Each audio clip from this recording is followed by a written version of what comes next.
Okay, well, thank you for joining us today.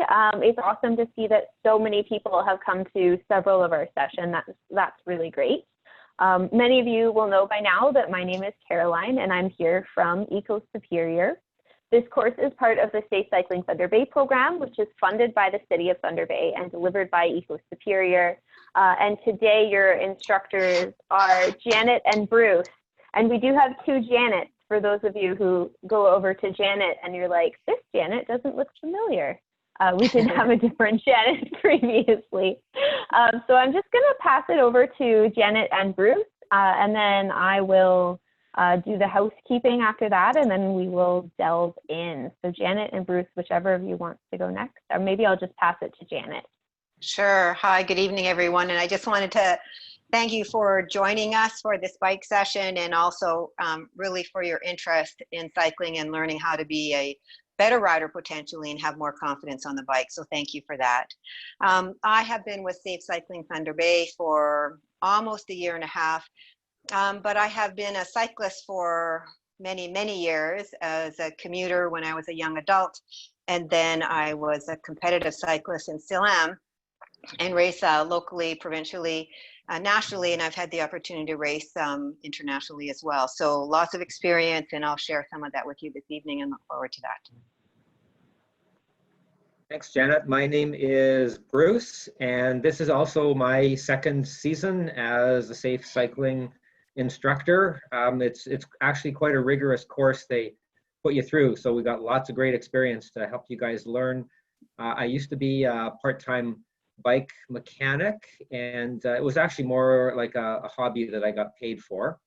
And I'm currently a member of the Black Sheep Mountain Bike Club, and I race with the Black Sheep Club. You can often see me riding the trails in Junior Mines or the multi-use trails around Thunder Bay. Thanks. Perfect. All right, thank you, Bruce and Janet. Looking at my notes, it says today's course is mapping your route. Today's course is not mapping your route. I better pull up the right intro notes here.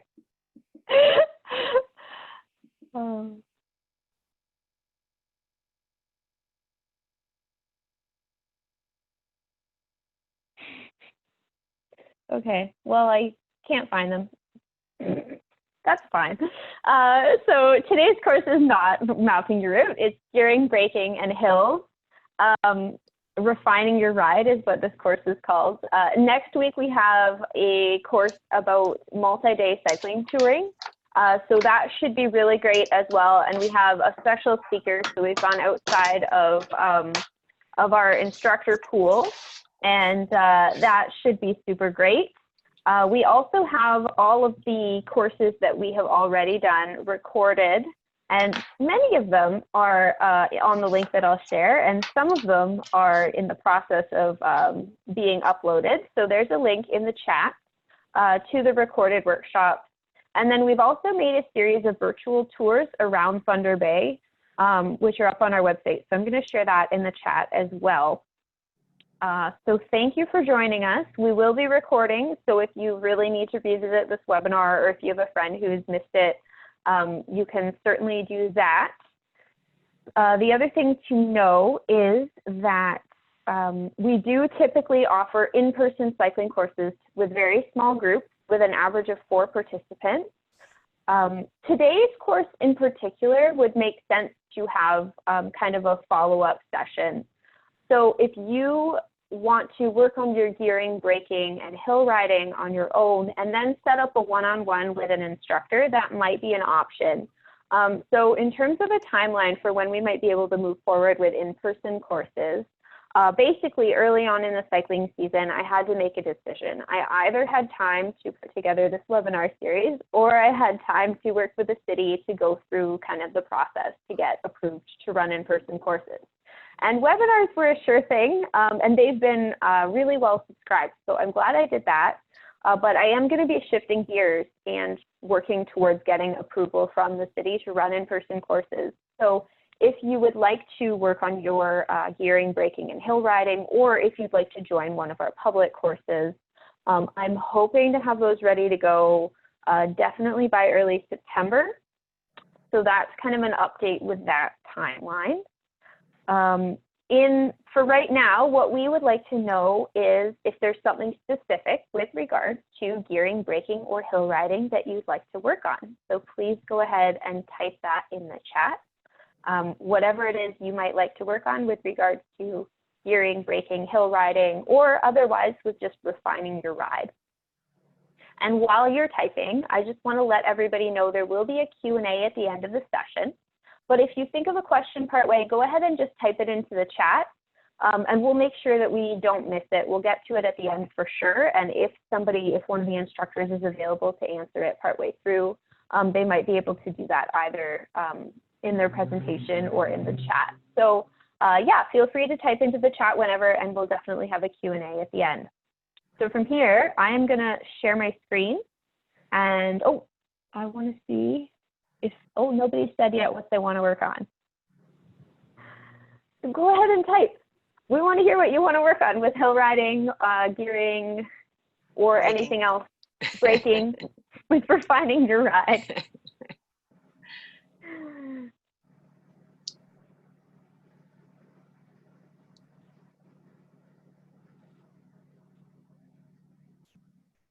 Tackling hills on rough trails, says Cass. The obstacles, the steep incline. I think that comes up. Yeah, we'll cover that. Great. It often ends badly. Okay, we'll definitely help you out. Bob and Joe are such newbies. Anything we learn today will be bonus. That's great. It's awesome to just try to ride more. Gearing to make uphill easier.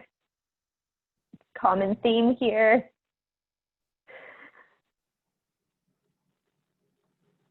All right, perfect. Well, I'll screen share, and if anything additional comes up in the chat, I hope I'll be able to see it while screen sharing.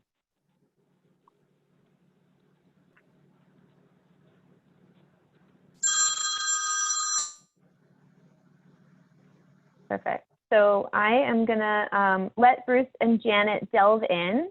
Bruce, are you up first? Yes, I am. Okay, great. Okay, so you can go to the next slide then.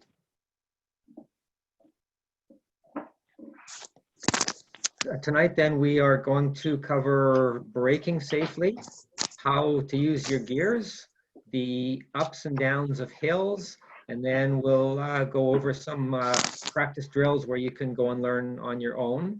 And then finally we will have Q&A. Next slide, please.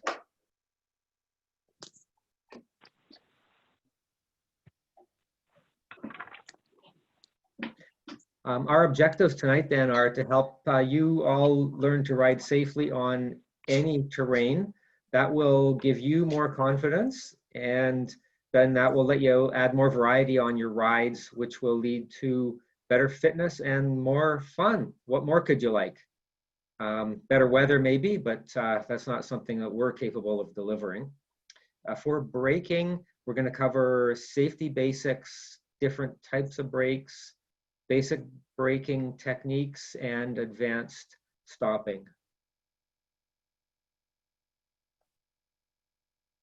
While this is mostly about actual technique, it is important to note that you can avoid the need for hard braking by riding carefully and being observant, and that will give you a safer and more pleasant ride. 3 fundamental basics of safe riding, especially around the city, are C, be seen, and be predictable. Observe road conditions carefully. Look for potholes, low shoulders, gravel, mud, stuff like that. If you can anticipate that and slow down, your ride will be safer. And also anticipate traffic. So if you're riding on a through street and you see a car coming quickly up the side street to a stop sign, think that that person might just drift through the stop sign and could turn in front of you.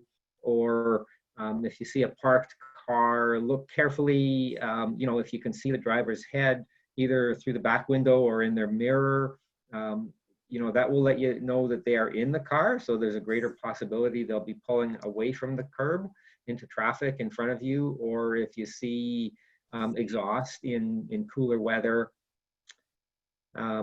be seen. So use lights, even during the day, it's worthwhile using lights, and most bike lights can be set to flash. So the front and back flashing lights are much more visible. And also wear bright reflective clothing. Bright fluorescent colors are easily seen during the day, but they just kind of disappear into gray at night. And reflective clothing is easy to see at night in a car light, but it's not all that visible during the day. So try and wear bright reflective clothing. A lot of athletic wear does have bright colors and reflective tabs and stripes on it. If you don't have something like that, you can also wear a safety vest, like the one that's pictured on the right side of the screen. You can get those on the web or at Tool Time. They're fairly cheap, and it really increases the level of visibility. And then be predictable. So signal your turns and stops, ride consistently, and obey lights and stop signs. If you're doing that, drivers will see you and be more aware of where you are, be less likely to cut in front of you. And if you're riding consistently, you're less likely to make a mistake, and drivers don't have to worry about you driving or riding erratically. Next.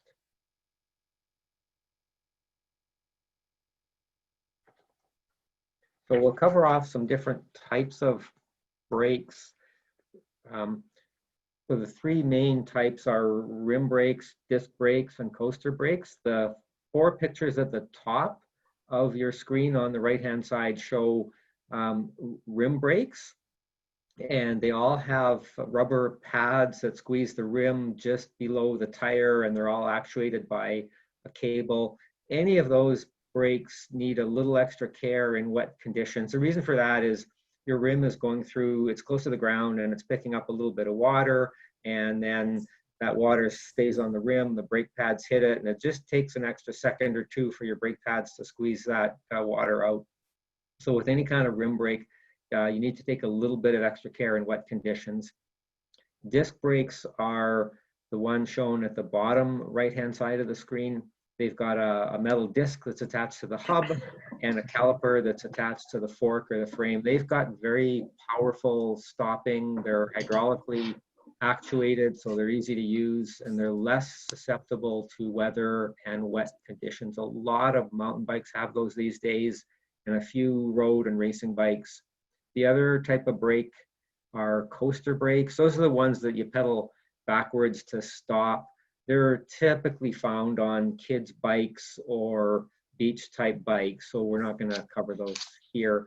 Really, any bike made in the last 25 years, the brakes are going to have lots of stopping power.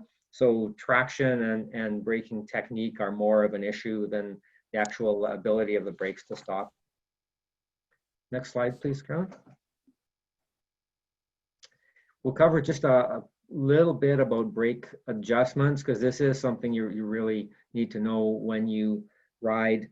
To adjust your brakes, there's something called a barrel adjuster, which is a threaded adjuster that's in line with your brake cable. If you look at the top left image, that's the barrel adjuster that's on the brake lever. And on the top right is a barrel adjuster that's on the brake caliper. That's more typical of road bikes, where the lever is more common on mountain bikes and hybrid bikes. So it's a threaded adjuster. You just thread it out to tighten the brake cables, and you thread it in to loosen the brakes if they're too tight. And you also, you might find that your brake pads are not even, or your rim is not centered between the brake pads. The first thing you want to do if you find that is make sure that your wheel is actually inserted straight. So if it looks like it's not centered between your seat stays or your fork blades, just loosen your quick release or undo your wheel bolts. Make sure it's properly inserted into the dropouts and centered, and then tighten up your bolts or quick release.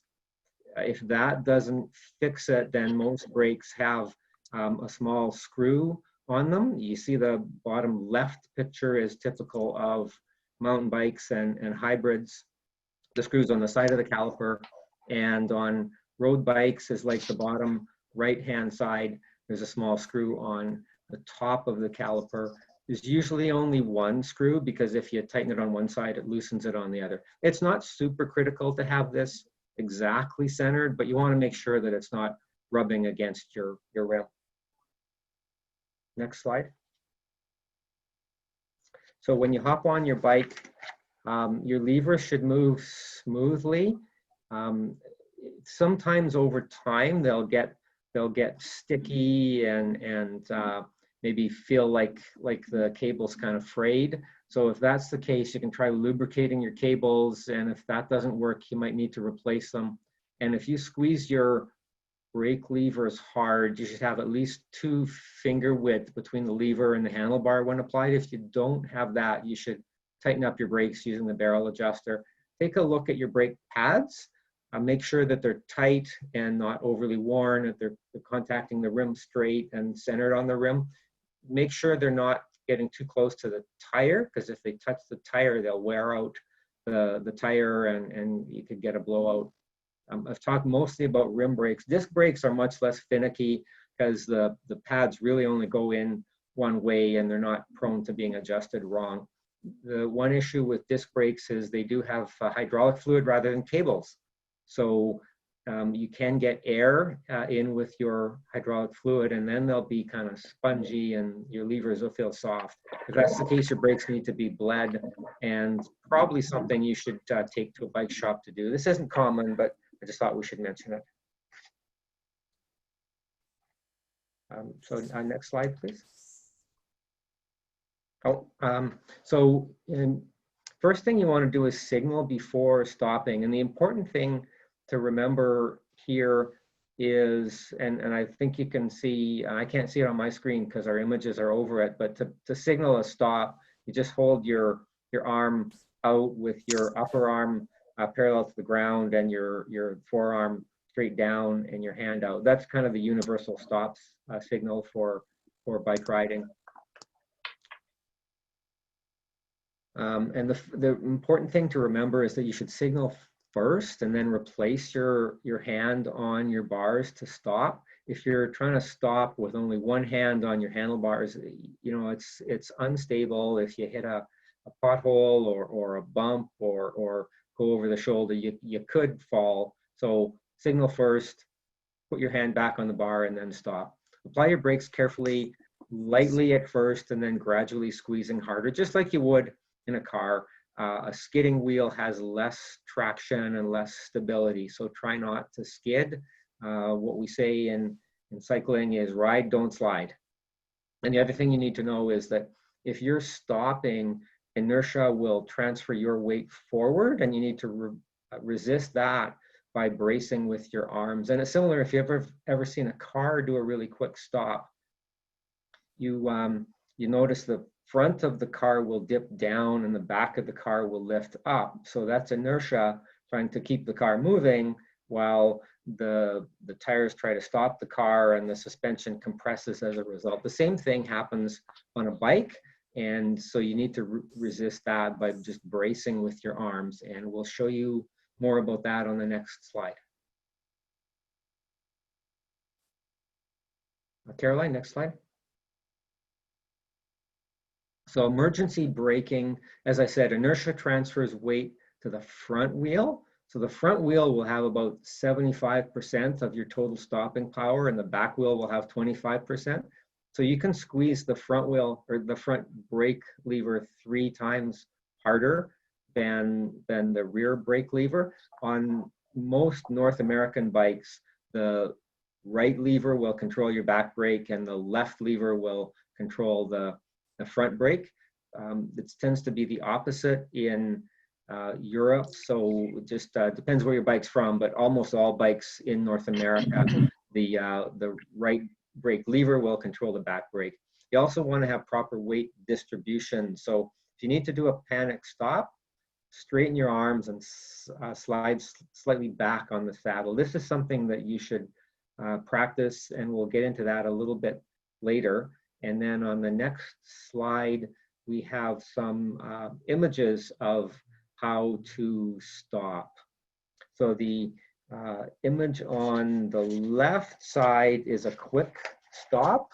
So you'll notice the rider, his arms are straight and he slid slightly back on his saddle. So that helps bring more weight on the back wheel to try and equalize the stopping power between the front and the back wheels. And then the image of the rider on the right side, he's really using the same technique as the rider on the left, but it's an emergency stop. So he's just being more aggressive in that technique. He's got his arms are very straight, his shoulders are forward. He's well back on his saddle. In fact, he's behind the saddle, even the saddle's between his legs. So that does two things: transfers more weight to the back wheel, so equalizes the stopping power between the two wheels, and it also keeps the center of gravity well back and low. So it lessens the chance of going over the handlebars. So it is possible to fly over the handlebars if you grab your front brake and put it on too hard, but that is possible. But with proper braking technique, you won't go over the handlebars. In our course, we had to practice this and demonstrate it, and you can stop really, really hard. But imagine think of the rider on the right there. Imagine if he wasn't stiffening his arms and moving his weight back and resisting the inertia. Inertia would pull him forward on the bike. His legs would hit the handlebars, and suddenly he's airborne, testing out his helmet. But that won't happen if you use proper braking technique.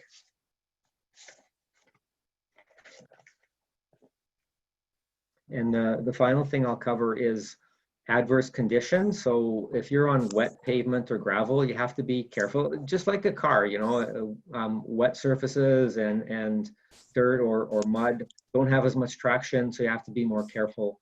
Ride slowly and anticipate conditions. When you first apply your brakes, put them on gently and carefully. That's called feathering. So just squeeze them a little bit harder just to get the feel of how much traction you have.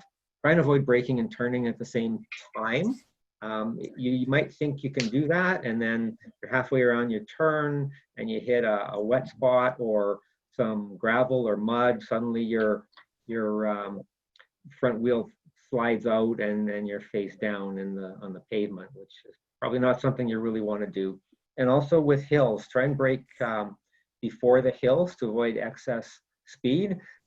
Someone mentioned how to deal with rough hills. One way is just make sure you control your speed carefully, because it's very easy to get going fast on a rough hill, and then you realize you have to stop, and then you realize it's bumpy and rutted and there's some gravel and you can't really stop as quickly as you need to. So try and brake before the hills and control your speed.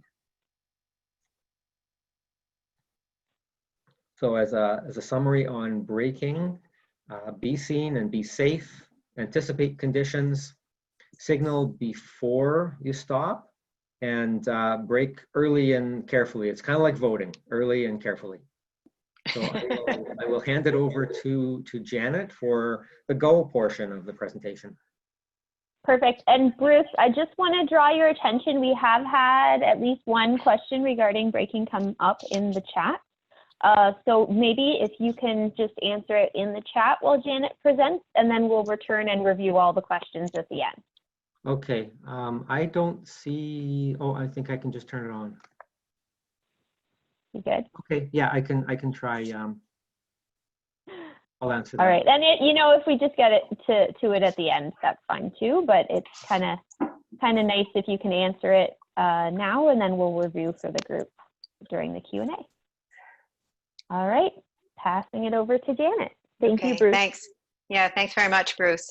So my section is on gearing And it really is a strategy and a process with components to make you as efficient as possible on the bicycle. But when you first start riding, and at some point in time, I will say we were all newbies, just beginning. It can be a mystery, but it doesn't have to be. So I'm going to tell you 2 quick stories about when I started as a young adult with my 10-speed bicycle.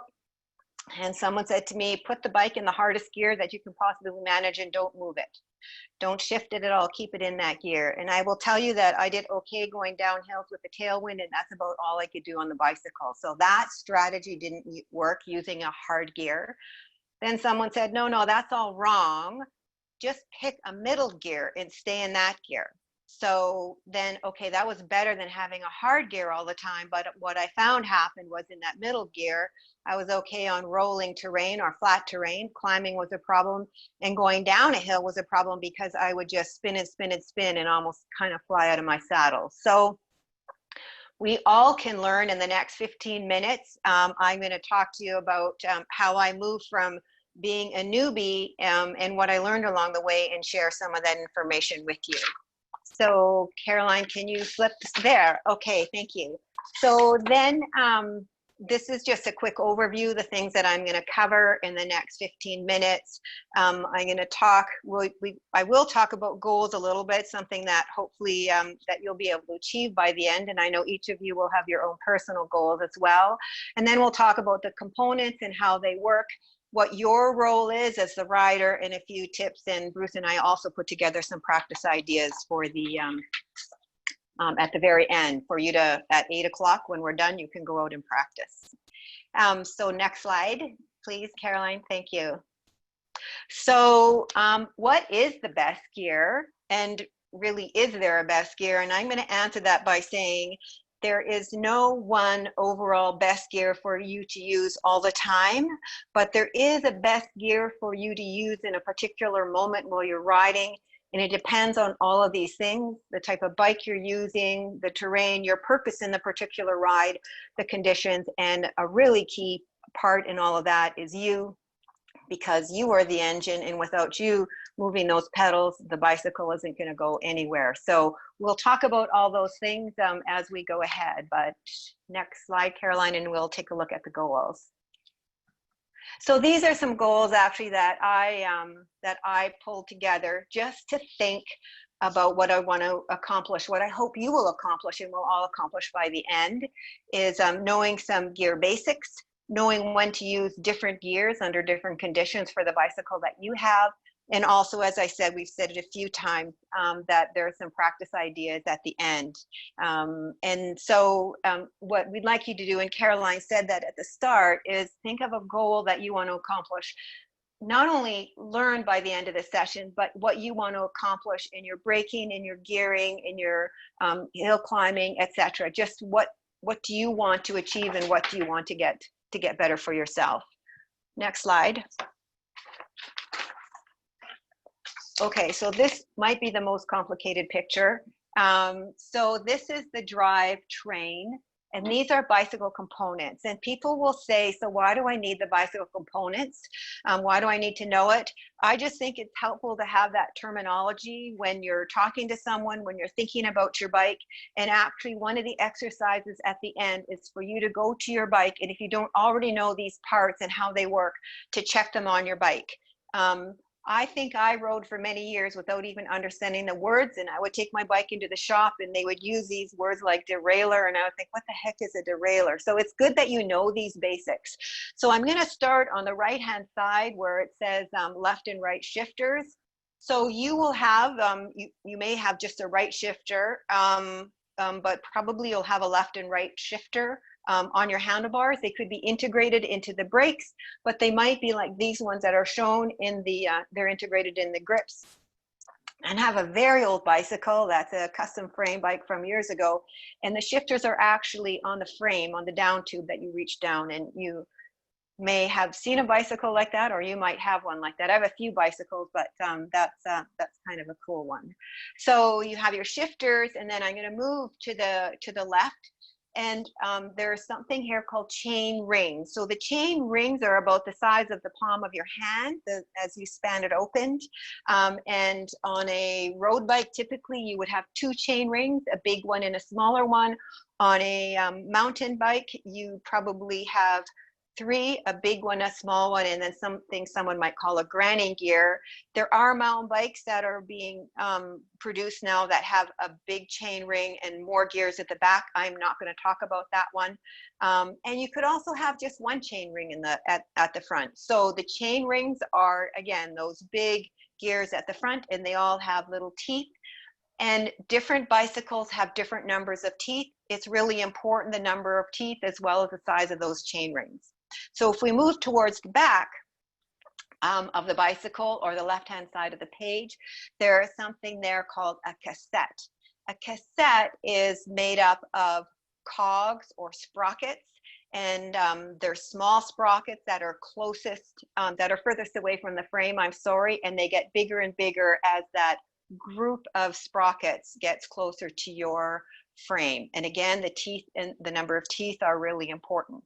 So you have the rear cassette, the front chain rings, and they're joined together by a chain. And you'll know that, you know the chain on your bike, because when you lean against it, if your chain isn't really clean, you get that really cool chain mark on your leg or on your pants. The next important part here are the derailleurs. So there's a rear derailleur and there's a front derailleur. And the function of those derailleurs is to move the chain, but I'm going to talk a little bit more about that on the next slide. And so I have a crank and pedal, and you know that your foot is in the pedal and you are the person that's powering the chain rings and the cassette. You're powering forward. So the crank and pedal are important because you're the most important thing about that bicycle. Next slide. Okay, so then this slide really is about how those gears work. So going back to and thinking about your own bicycle, you've got those shifters. The shifters on your handlebars are connected to cables. When you shift or push with your thumb or push with your fingers or rotate the grips, the cables either tighten or loosen. So you're shifting and either tightening or loosening the cables. The right shifter connects to that rear derailleur. Your rear derailleur is attached to the hub in your back wheel. So that connects to the rear derailleur and either moves it to the left or moves it to the right.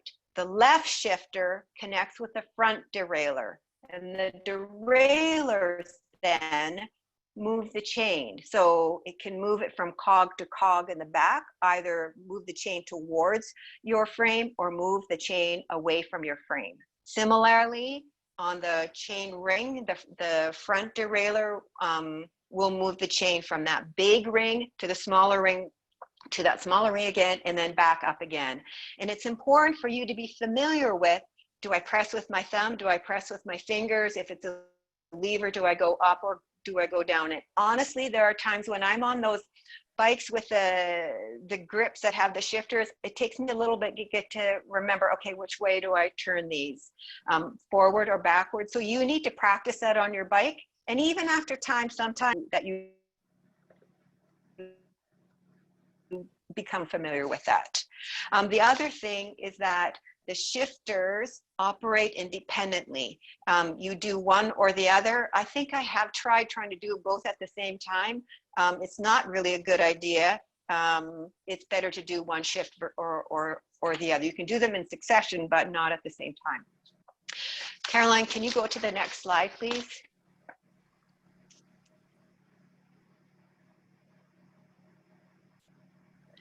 So people often ask, how many gears do I have on my bike? So when I was a kid, I had a bike that had 1 speed, so it didn't have any gears. And Bruce, you reminded me of that when you talked about the coaster brakes. I forgot all about that because it didn't have brakes and it didn't have gears, and somehow I got from place to place on that bike. Then I had a 10-speed bike, but I really didn't understand what a 10-speed was, and maybe it wasn't even a 10-speed bike. But I do want to say that the bicycle components now and their functioning and their mechanisms are much more complex than the types of bike that I rode or bikes that I rode when I was a kid. So then back to the question, how many gears do I have on my bike? So you can calculate this. Your number of gears is equal to the number of chain rings you have in the front times the number of cogs that you have or sprockets you have in the cassette in the rear. So my road bike and my racing bike, actually, there's 2 chain rings in the front, there's 10 cogs in the back, so I have 20 gears. My mountain bike has 3 chain rings in the front, 9 cogs in the back, so it has 27 gears. So that's a lot compared, you know, when someone says you have a 10 speed, and in all probability you don't have a 10 speed, but it seems kind of funny to say, oh, I have 27 gears or even more. So take a look at your bike. And this with this cassette here, if you count the number of sprockets or cogs, there are 8, and that's exactly how you count them. You just count each one. And you can see there's a small one that get a little bit bigger, and a little bit bigger till they get to the end. This is a very tight cassette. On mountain bikes and probably on some city bikes, you will see small ones, but you will also see some very large ones. So one of your exercises will be to count the cogs and figure out how many gears you have. And we'll get to that when we get to the exercise part. I said earlier that the number of teeth that are on each of the cogs or each of the sprockets makes a difference. So when it's a small number, in the back in particular, the smaller the number, the harder the gear, the bigger the number of teeth, the easier the pedaling, the easier the gear. And again, every bicycle is different, and bicycles are designed for different purposes. The important thing is with this is my funny part of the whole session, is that teeth matter. I'm not a dentist, but I would just say that teeth matter, no matter what, teeth matter. Okay, can you just go to the next slide, Caroline? Okay, so gearing mechanics. So this is important because it gives you a sense of how the gears work. So I found this graphic, and I added a little bit more to the graphic. But really, gears allow you to change the distance, or to change the distance that you travel per pedal stroke. So you go the shortest distance when you're in your easiest gear, and your easiest gear is also your lowest gear. It's when your chain is closest to the frame on the left, the low gear or the small chain ring on the front, and the biggest gear or the biggest cog in the back. So in this case, the easiest gear is going to be green to green, the big green, and the hardest gear is going to be the biggest chain ring on the front, the smallest cog in the back, so pink to pink in the back, and that's also the gear where you will go the furthest, the longest distance with one revolution of your pedal. It sounds really complex, but again, you have the opportunity to check your bike out and to practice it a little bit. But just remember, when your chain is closest to your frame, it's the easiest gear, and when your chain is furthest away from your frame, that's the hardest gear. The next slide. So then the question is, what gear should you use? And I know that there are people who are participating that are mountain bike riders, and so you're riding on trails, and so road riders and others, but the gear selection principles are the same. You use easy gears and hills and headwinds, and when you're tired, probably medium gears when you're cruising on a rolling terrain, or when it's flat. If you're in an area like you're commuting and you have lots of stops and starts, traffic, as Bruce was talking about, it's congested, unexpected events, you don't want to be in a hard gear, you might want to be in a medium gear. And then you move to hard gears when you have a tailwind, you're going downhill, and when you want to work really, really hard. And I do want to say that it's okay, and I do it. I look down to see what gear am I in my rear cassette, just so I have a sense of the fine tuning that you use with that. Carolyn, the next slide, please. So there are a number of considerations. I talked a little bit about those at the start. So the gear that you pick depends on your bike type. So do you have a road bike, a mountain bike, a time trial bike, a hybrid, a city bike? They're all different in different types of gearing. Your terrain, and I know someone asked a question, what happens if you're on a mountain trail or a gravel road? I'm going to say I live out in Lappy, a gravel road that's just been graded is different than a gravel road that's nice and smooth. Are you in a congested area? Or what's the weather like? Is it raining? Is it snowing, actually, because we have lots of people who ride in the winter? Is it windy? And this picture, I'm using the biggest gear I possibly can on very, very smooth roads. We were racing in the south of France through the vineyards, a little bit hilly, a little bit rough road that time, but still trying to pick the biggest gear that I could manage for that particular day. So many things to consider in picking the gear, including your own fitness level. It's what you want to achieve. Caroline? Next slide.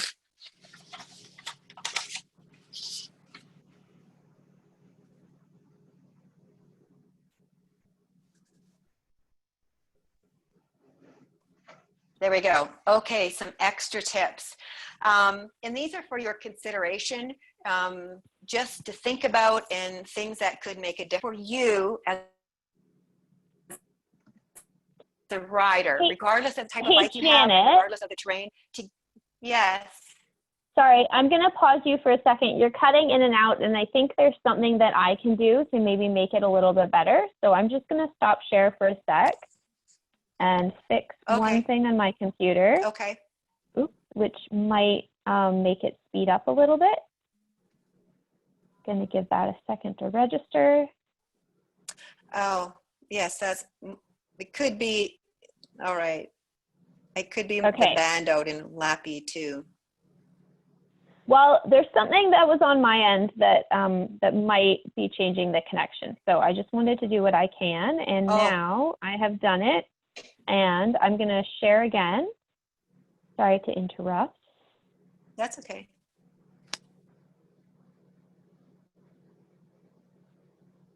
Oops, better get to the right slide.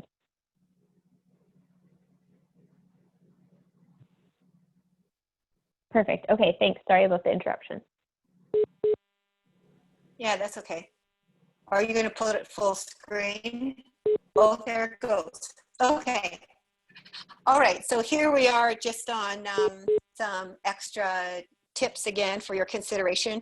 I'm getting some beeping, so I don't know quite what that is, but okay. So I think it's important that you, again, regardless of the type of bike, regardless of the terrain, it's just by practicing. So whether it's a short hill or a long hill, whether it's in rough terrain or whether it's on a smooth road, you just need to do that practicing and really get the feel of it, and shift around, use different gears.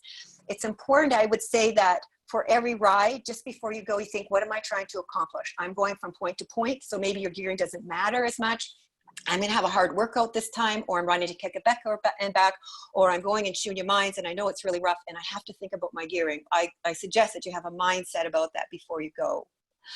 Pedal consistently. Some people say, well, can I glide a little bit? And I would say pedal consistently as much as you can. Yes, you can glide a bit, but it does interrupt your gearing and your forward motion.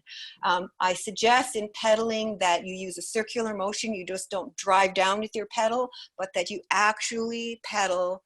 And if this was your foot, and you can see in a full circle. So you push down, you pull back, you pull up, and you push across. So a full circle.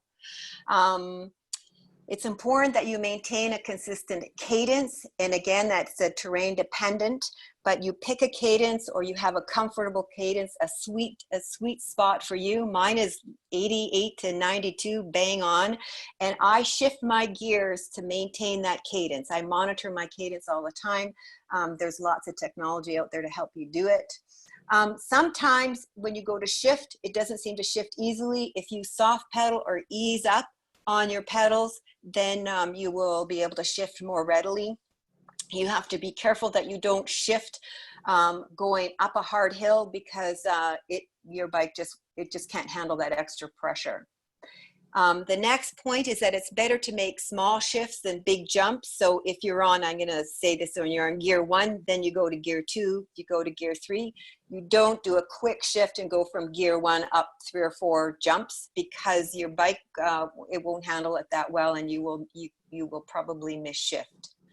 And then the last thing here is avoid chain crossing. And I haven't mentioned that before, but it's not a good idea for the mechanics of your bike or for your chain to have your chain on the smallest chain ring in the front and the smallest gear cog in the back, or the biggest chain ring in the front and the big cog in the back. So when you do your practicing, take a look at that. I was riding with someone on the weekend, and she actually did a chain crossing, and I said, what do you see as the issue? She says, it's grinding. And so your bicycle doesn't like it, and it actually stretches the chain.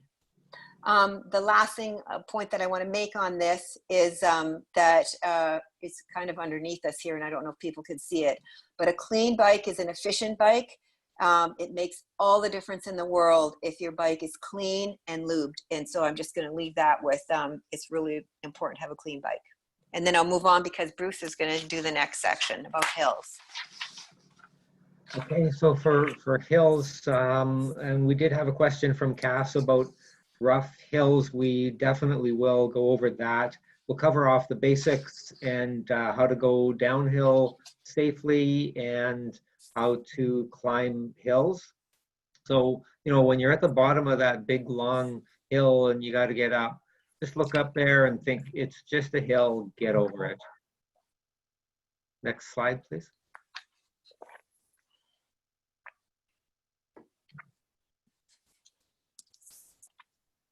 So when you're on a hilly road, you always want to look ahead and watch for road conditions. Look very carefully for gravel, wet pavement, ruts, potholes, even shaded areas on the road. Often moss will grow in little cracks and crevices in the road that can make them slippery. Watch for low shoulders. These things are really important if you're going downhill, because you're going to be going fast and you don't want to hit a pothole or go onto a low shoulder, because that can just knock you off your line. And best case is you kind of have to slow down a whole bunch and get back. Worst case is you're flying through the air wondering where you're going to land. So always look ahead carefully and manage your speed. Also, when you get to a hill, kind of evaluate the length of the hill and how steep it is, and choose your gears accordingly. You want to downshift before you get to an uphill, and upshift as you get near the top of a downhill. And the other important thing is just to relax, because a lot of people, when they're doing anything athletic that's difficult, they kind of tense up and they hold their breath, thinking, I'll just hold my breath till I get to the bottom of this hill, or I'll just hold my breath around this tight corner. And that tires you out and makes your ride actually less pleasant and more risky. So relax, remember to breathe, and keep your movement smooth and subtle when you're on the bike. If you're moving side to side or standing up and sitting down, it just saps a little bit of energy every time you do that. So try and move very smoothly. Next slide. Climbing hills, you want to gear down before the hill.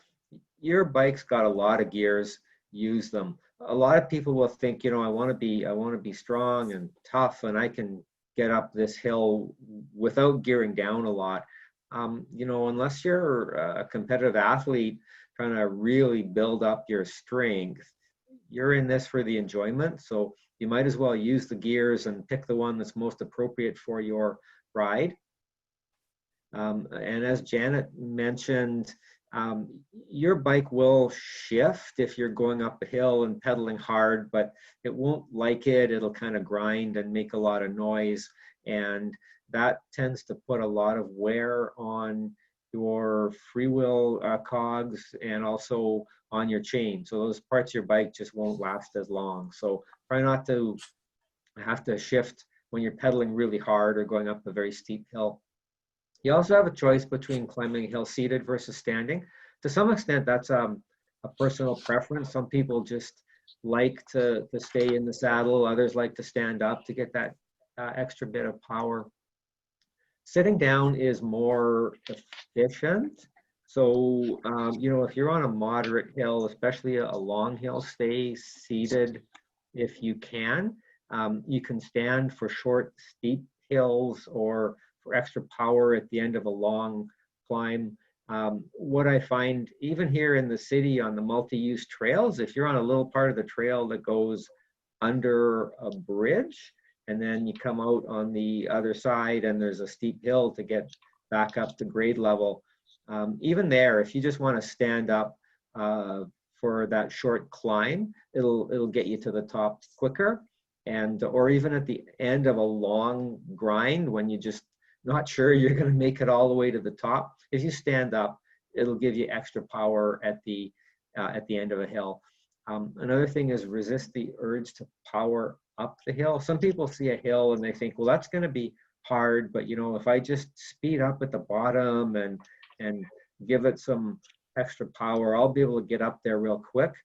That works fine on a short hill, a couple of 100 yards or something like that.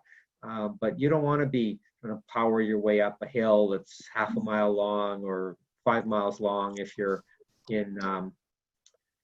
touring through the mountains. So generally try and pick a pace for going up a hill that you think you can maintain that pace all the way up. And also bend your elbows and lean forward a little bit. That gives you more power. Think about if you're sitting in a chair and you want to stand up, if your torso is vertical, it's very hard for you to stand up because your center of gravity is too far back and you can't really use your stomach muscles. If you want to stand up out of a chair, most people are going to lean forward, which improves their center of gravity and gives them just that little extra strength to easily stand up. The same thing happens on a bike when you're trying to climb a hill. So if you look at that silhouette of a rider on the right side, they've moved a little bit forward on their saddle because that will help balance their weight between the two wheels. The steeper your climb, the more of your weight goes to the back of the bike. There's less weight on the front wheel, making it harder to steer. And you might just lose traction. So a little bit forward on the saddle. You'll notice he's bent at the waist and his arms are bent. So that puts him into quite a powerful position to climb. And make sure you're in, if it's a really steep, tough hill, make sure you're in your lowest gear. Don't try to force your way up in a high gear. So next slide.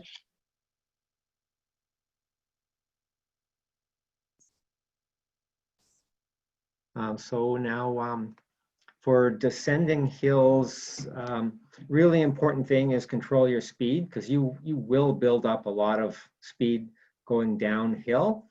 And it's kind of scary if you get 3/4 of the way down a hill and you realize you're going faster than you want to and you want to slow down and you put your brakes on and it's wet or gravel or ruts and you start skidding and bouncing around. It's kind of scary thinking you might lose control. So manage your speed carefully. Another thing, if you're descending a hill on the road, drivers don't expect bikes to go very fast. They think you're going 10 miles an hour. So, if you're whipping down that hill at 60 or 70 kilometers an hour, they just don't expect you to be going that fast. So it's not uncommon for drivers to come along, pull up to a side road, stop, and then make their right turn, and they're right in front of you because they thought you're going 10 kilometers an hour and you're going 65.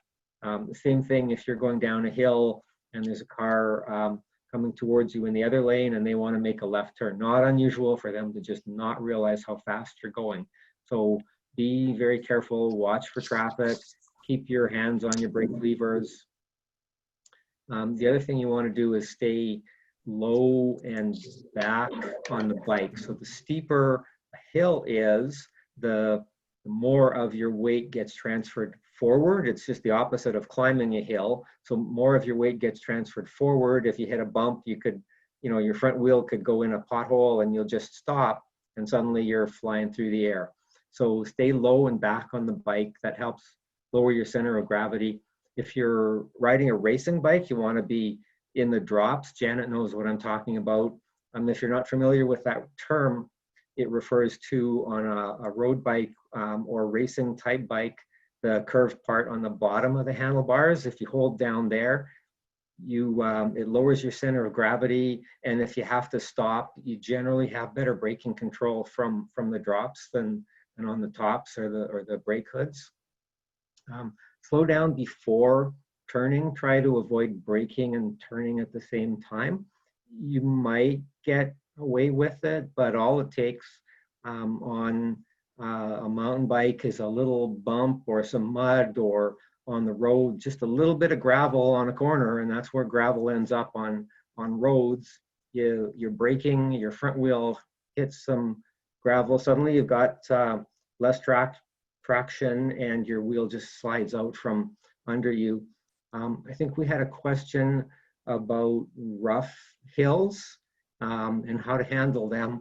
You can actually use your arms and legs for suspension on rough terrain. So I don't know what kind of bike the person who asked that has, but unless you've got a full suspension, your arms and legs can be your suspension. So if you look at the graphic of the rider going fairly aggressively downhill, what you'll notice is their arms are straight and they're well back on the bike. Their hips and their butt are actually behind the saddle. The saddle's between their legs. So that helps shift more of their weight to the back wheel, makes it less likely that you'll go over the handlebars. It just makes your bike more stable. The other thing you'll notice is their cranks are horizontal and both of their feet are at the same level. And then if you just stand up slightly, you don't have to really stand up, but just come up slightly off the saddle, then the bike can actually pivot underneath your pedals. The wheels can go up and down independently, and that makes the bike move a lot easier over bumps. So I think we also had a question about roots. That's another concern. Really, in that case, you want to keep your arms, your elbows bent a little bit so your arms can act as a suspension. If you're coming up to a route, make sure you're well back on your bike, and then also pull up a little bit on your handlebars when you hit that route, so that you're it makes it easier for your bike to roll over top of it. And that picture on the right kind of looks like me yesterday coming down the Blue Hill at Trowbridge. So I think that's it for me, and I'll hand it back to Janet, and she will give out your homework assignments.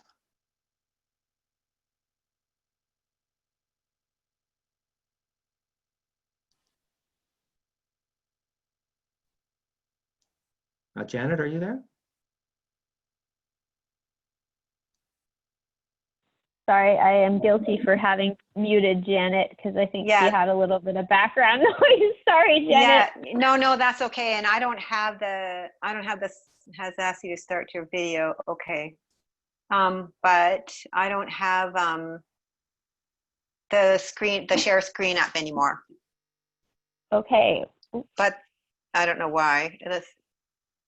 It doesn't matter. I'll just finish off. So if everybody else can see it, because we're running out of time. And the last part where I just wanted to highlight the exercises and the drill. So this is just the intro, was that there's a number of exercises for you to try: braking, gearing, and climbing. And the idea is that you don't do them all at once, but that you practice them over a season and you continue to practice them.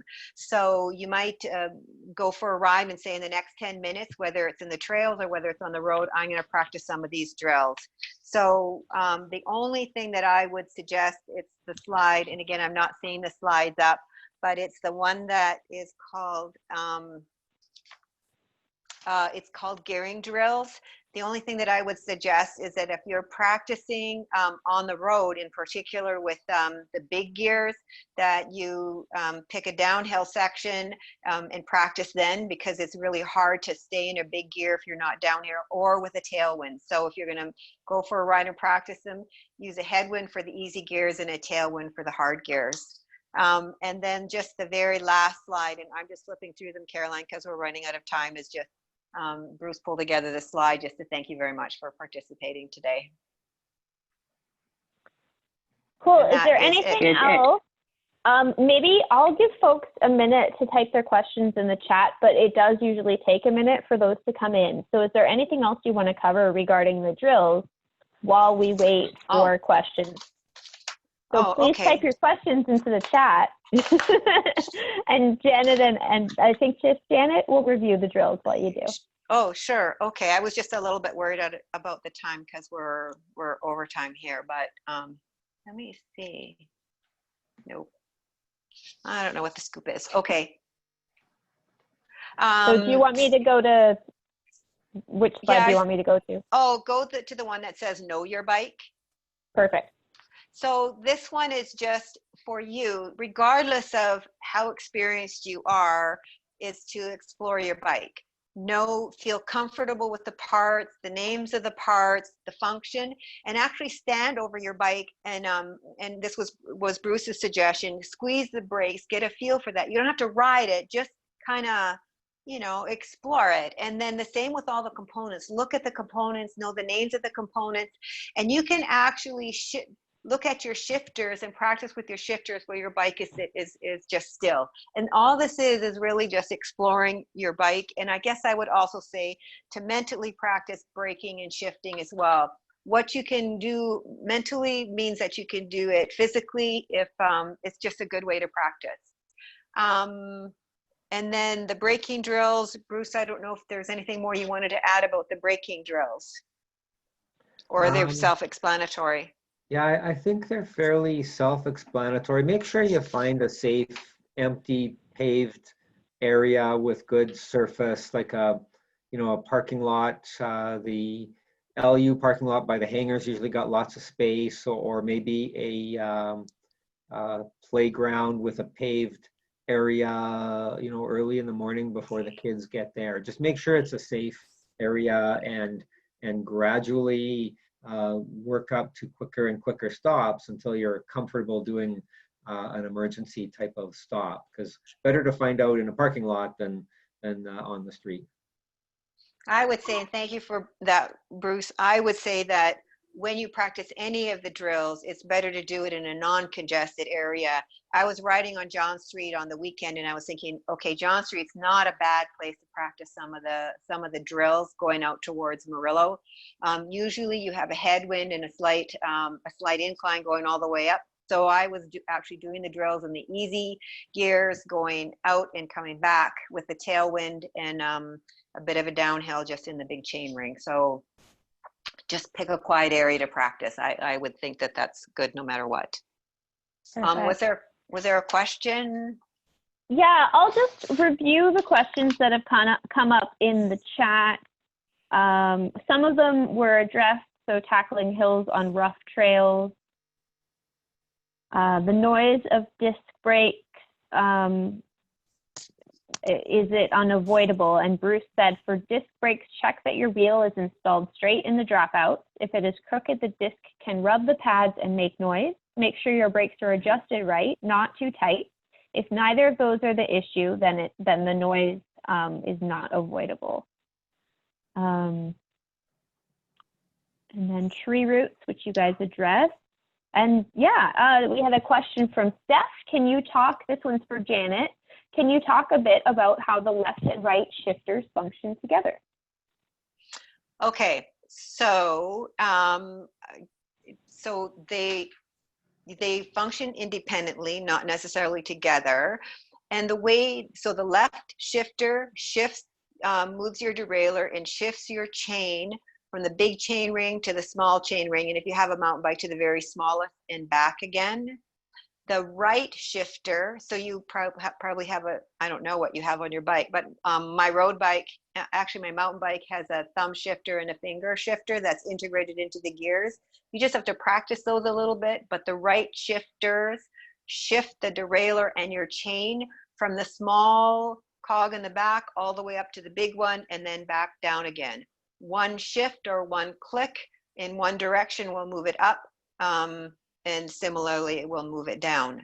So the theory behind it really is that you use the left shifter to make the moves on the big chain ring. So you make your big moves, like those are the broad brushes, the big chain ring to the small chain ring on the front and back.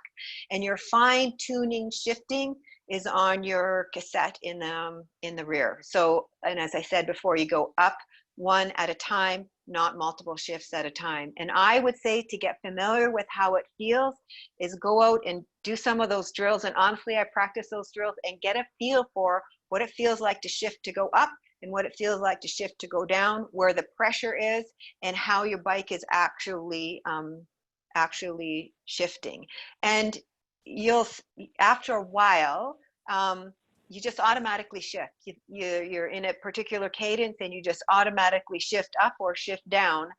And still, I would say, I still make mistakes shifting. I'll double shift, or I've shifted so hard that my chain has come right off the front derailleur or the back. So it's all really, it's experience and just practice, practice, practice. Janet, it's Bruce. I could add a slightly different perspective on it as well.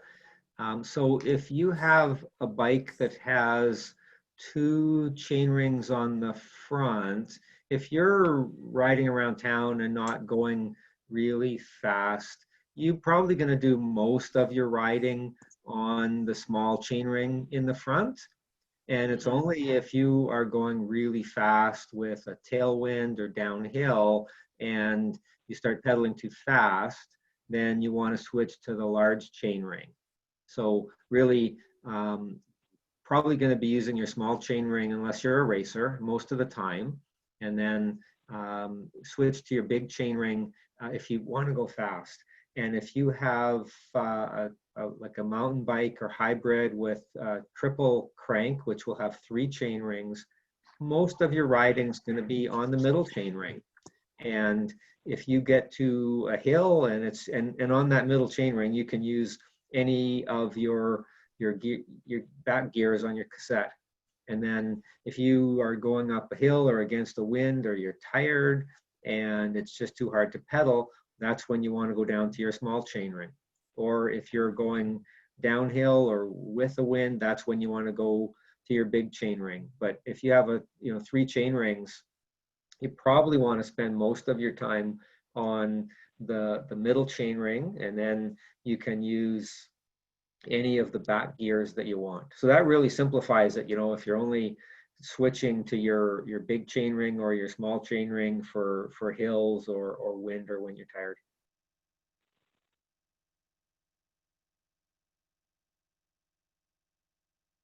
Great, thanks. And I have been annotating the slide here to illustrate some of what you've been saying.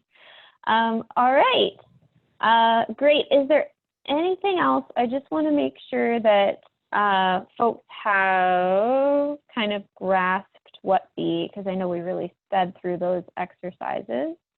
Come on. So braking drills is to find an empty lot. I'm gonna, remove my annotation. Clear. Braking drills to find an empty lot, practice with both brakes, front only, back only, and just pay attention. Then do a quick stop and practice shifting your weight back in the saddle and notice how the front brake has more stopping power. And to practice stopping at different speeds until you're comfortable at a quick speed. And then gearing is to find a section of road where you can practice 5 to 10 kilometers or longer. Warm up in an easy gear. Note all of the conditions. Ride in the easy gear 30 to 60 seconds. Shift to a harder gear for the same period. Repeat with the same gears using a small chain ring. Make note of how you feel. Shift to your big chain ring. Start with the easiest gear. Maintain a quick cadence. And if it gets too difficult, shift down to an easier gear and feel the load.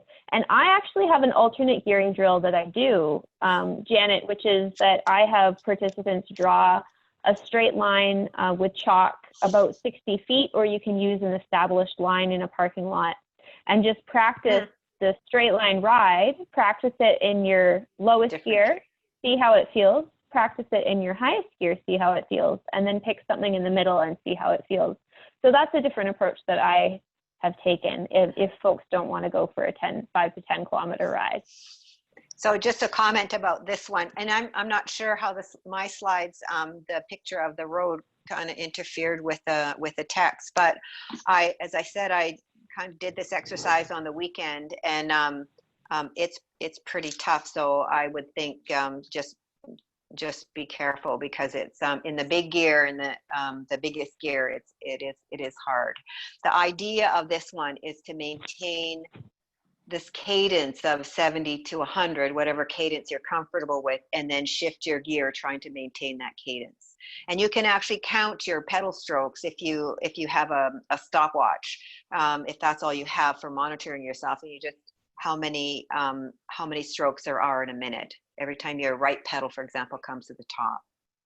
So I appreciate your exercise as well, Caroline, just to get familiar with how far can I go in this particular gear. Yeah. And then the last is practice on hills. Find a gradual hill, pick an easy gear, and maintain a quick cadence. Repeat with a harder gear. Feel the hill and your capacity to handle the load. Ride down using the big chain ring. Find the right gear. Try longer, shorter, steeper hills. Always monitor your cadence and your respiration. Practice getting out of the saddle. Although hopefully not quite as much as the person in the drawing is out of the saddle. All right. Yeah. We haven't had any additional questions come in. Thank you very much to Janet and Bruce. I know I really learned a lot. This isn't an area that I'm as experienced as you guys are, so it's really nice to see folks, our instructors, come in with really different experience. And I, for one, feel I didn't know in my road bike that the drops have a better center of gravity. I get really petrified using the drops. So it's nice to hear that they have some safety advantages. So we'll just wrap up here. I will be emailing out a recording of the webinar to everybody. I also do plan once we have in-person courses available, I do plan to follow up with everybody who has signed up for the virtual option, just in case folks are interested. And thank you very much to everybody for attending. Janet and Bruce, we can debrief by email afterwards if you'd like. So thank you very much, everybody. Happy riding too. Thanks, Bob and Joanne. Thanks, everybody. Thanks. Thank you.